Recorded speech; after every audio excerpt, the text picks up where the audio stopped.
असम के मुसलपुर में आज जो नज़ारा दिख रहा है वो सिर्फ एक विरोध नहीं है, ये पूरे आदिवासी समुदाय की पीढ़ियों से जमा की हुई नाराजगी का विस्फोट है।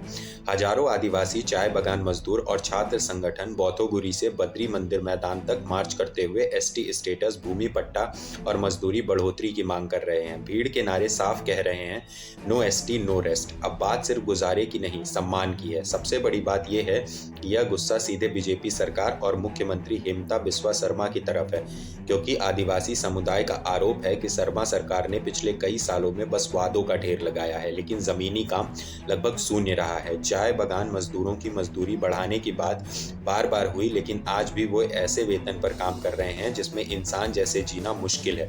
सरकार कहती है डबल इंजन, लेकिन मजदूर पूछ रहे हैं कि डबल इंजन की रफ्तार उनके घरों तक क्यों नहीं पहुंचती। एसटी स्टेटस की मांग भी लंबे समय से सिर्फ चुनावी घोषणाओं में सुनाई देती है। हर चुनाव के पहले आश्वासन दिया जाता है, कमेटी बनाई जाती है, रिपोर्ट की बात होती है और चुनाव खत्म होते ही सब गायब हो जाता है। आदिवासी संगठनों का सीधा आरोप है कि हेमंता बिस्वा शर्मा सरकार ने इस मुद्दे को जानबूझकर लटका रखा है, क्योंकि इससे उन्हें राजनीतिक फायदा मिलता रहा है, मगर समुदाय को कोई वास्तविक लाभ नहीं मिला। भूमि पट्टा की बात तो और भी दुखद है। मजदूर कह रहे हैं कि उनकी 3-4 पीढ़ियां जिन चाय बागानों में खप गईं, उस जमीन पर उनका कानूनी अधिकार आज तक नहीं दिया गया।